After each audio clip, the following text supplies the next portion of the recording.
Hello guys, welcome to our YouTube channel English Urdu tutorial. तो आज हम इस वीडियो में क्लास 10 हिस्ट्री चैप्टर 3 के कुछ इंपॉर्टेंट एसएक्यूज पढ़ने वाले हैं जो अक्सर एग्ज़ाम में आते हैं और बहुत ही इंपॉर्टेंट हैं। So let's start the video. Number 1, when was indigo rebellion started? नील बगावत कब शुरू हुई थी? तो जवाब 1859 से लेकर 1860 में नील की बगावत शुरू हुई। ठीक है, 1 साल तक ये बगावत चली। Second question, what was the dadan system?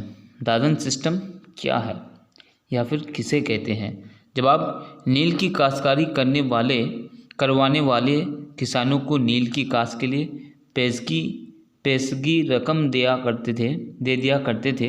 इस तरीके को दादन के नाम से जाना जाता है। ठीक है, तो जब नील की खेती होती थी तो उस वक्त नील के काश्तकारों ने, मतलब जो बाहर से लोग आए थे, वो किसानों को नील की खेती करवाते थे कुछ पेशगी रकम देकर, मतलब कुछ रुपये देकर के।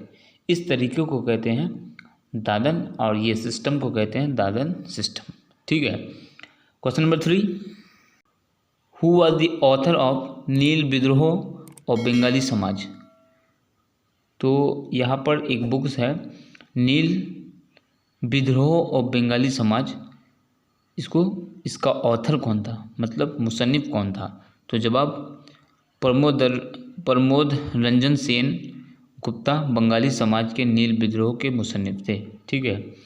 Fourth question, who was the first inspector general of forest India?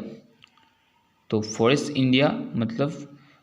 India जो एक लॉ था उसका फर्स्ट इंस्पेक्टर जनरल कौन था? तो जवाब, डेटरिच ब्रांडीज हिंदुस्तानी जंगलात के पहले इंस्पेक्टर जनरल थे।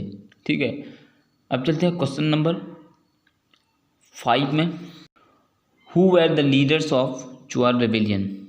चुआर बगावत के रहनुमाओं के नाम बताओ, लीडर के नाम बताओ, कौन कौन थे? जवाब, जगन्नाथ सिंह, दुर्जन सिंह और मधु सिंह चुआर रेबेलियन के लीडरान थे या फिर लीडर थे या फिर रहनुमा थे। Question number 6, who were the Dekus? डेकूस कौन लोग थे या फिर कौन थे? जवाब, बाहर के साहूकारों और महाजनों को संथाली डेकोस कहते हैं। ठीक है। तो संथाली लोग हम लोग जानते हैं, तो वो जहाँ पर रहते थे पुराने ज़माने में या फिर हिंदुस्तान में, तो उस वक्त बाहर से बहुत सारे साहूकार, मतलब जो इंटरेस्ट पर पैसा देते थे लोगों को, तो वो लोग जो आए थे बाहर से उन्हीं को क्या कहते हैं, संथाली जुबान में डेकूस कहते हैं। ठीक है। क्वेश्चन नंबर 7, व्हाट इज़ खैरवारी हुल? खैरवारी हुल क्या है?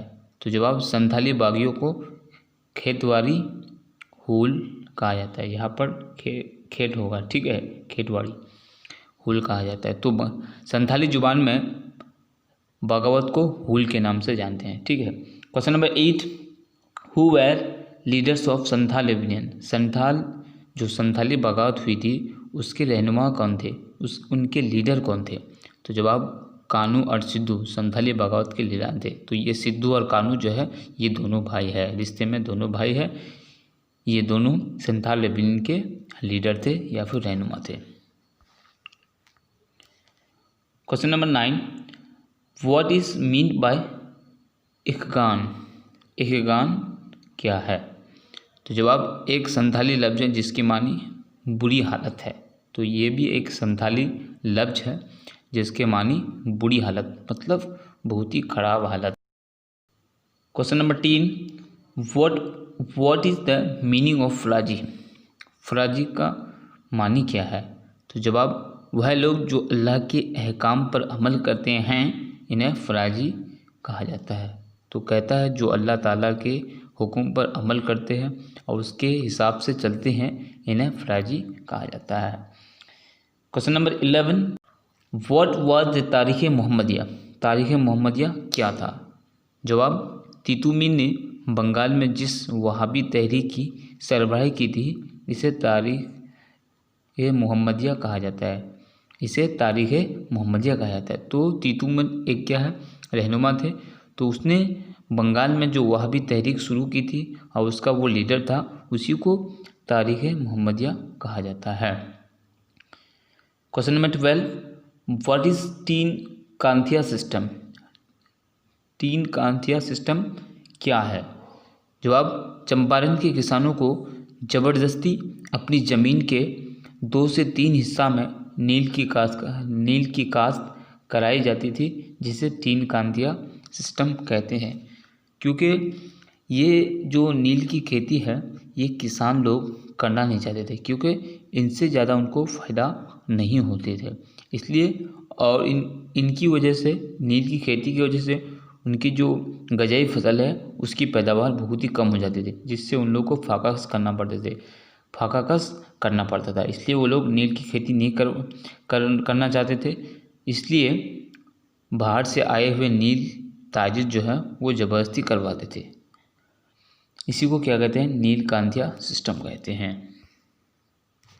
Question number 13, what was the Khunti काठी सिस्टम? खूंटी काठी सिस्टम क्या है? जवाब, मुंडा कबायली मुश्तरका ज़मीन को बरकरार रखते थे। इस अमल को खूंटी काठी सिस्टम कहा जाता है। तो मुंडा जो है एक कबीला है, कबायली है, वो कबाइल है वो लोग। तो मुंडा कबायली मुश्तरका ज़मीन को, मतलब पूरी ज़मीन को बरकरार रखते थे, मतलब साथ रखते थे। इस अमल को खूंटी काठी सिस्टम कहा जाता है। खूंटी काठी सिस्टम कहते हैं। Question number 14, when did Rangpur peasant revolt start? एक रंगपुर बगावत हुआ था, तो वो बगावत कब शुरू हुई? तो जवाब, 1783 ईस्वी में रंगपुर के किसानों ने बगावत की शुरुआत की थी, इसलिए इसका नाम है रंगपुर बगावत। क्वेश्चन नंबर 15, व्हेन वाज छोटा नागपुर टेनेंसी एक्ट पास? तो छोटा नागपुर टेनेंसी एक्ट कब पास हुआ? जवाब, 1908 ईस्वी में छोटा नागपुर टेनेंसी एक्ट पास हुआ था। क्वेश्चन नंबर 16, व्हेन डिड सन्यासी एंड फ़कीर मूवमेंट स्टार्ट? तो सन्यासी और फ़कीरी तहरीक या फिर बगावत कब शुरू हुई? जवाब, 1763 ईस्वी में सन्यासी और फ़कीर तहरीक शुरू हुई थी। Question number 17, who were leaders of सन्यासी एंड फ़कीर मूवमेंट? तो सन्यासी और फ़कीर तहरीक के लीडरान कौन थे? तो जवाब, भवानी पाठक, मंजू शाह सन्यासी और फ़कीर तहरीक के लीडरान थे। Question number 18, what is meaning of Faraizi? फ़राजी का मतलब क्या है, मीनिंग क्या है, क्या मानी है? तो जवाब, खुदा के पैगाम को पहुंचाने वाले को फ़राजी कहा जाता है। तो खुदा के जो पैगाम है उनके पहुंचाने वाले को, उनको तबलीग करने वालों को फ़राजी कहा जाता है। Question number 19, what is the meaning of Wahhabi? Wahhabi का मतलब क्या होता है? जवाब, वहाबी का मतलब दोबारा शुरुआत। तो वहाबी का मतलब क्या है? दोबारा शुरुआत। लास्ट क्वेश्चन 20, व्हाट इज़ तारीख़ मोहम्मदिया? तारीख़ मोहम्मदिया क्या है? जवाब, बंगाल में वहाबी तहरीक को तारीख़ मोहम्मदिया के नाम से जाना जाता है। ठीक है, तो मैंने आप लोगों को क्लास 10 हिस्ट्री चैप्टर 3 के कुछ इम्पोर्टेंट एमसीक्यू इस वीडियो में बताया। तो अगर इसको समझने में कोई प्रॉब्लम हो तो कमेंट करके ज़रूर बताइए। और इसके अलावा मैं चैप्टर 1 और 2 के एमसीक्यूज़ पर भी वीडियो बना चुका हूँ। अगर वो आप लोग अब तक नहीं देख चुके हैं तो उसका लिंक मैं डिस्क्रिप्शन बॉक्स में दे दूँगा, तो वहाँ पर आप लोग जाके देख सकते हैं। So thank you for watching, thank you for listening, have a beautiful day.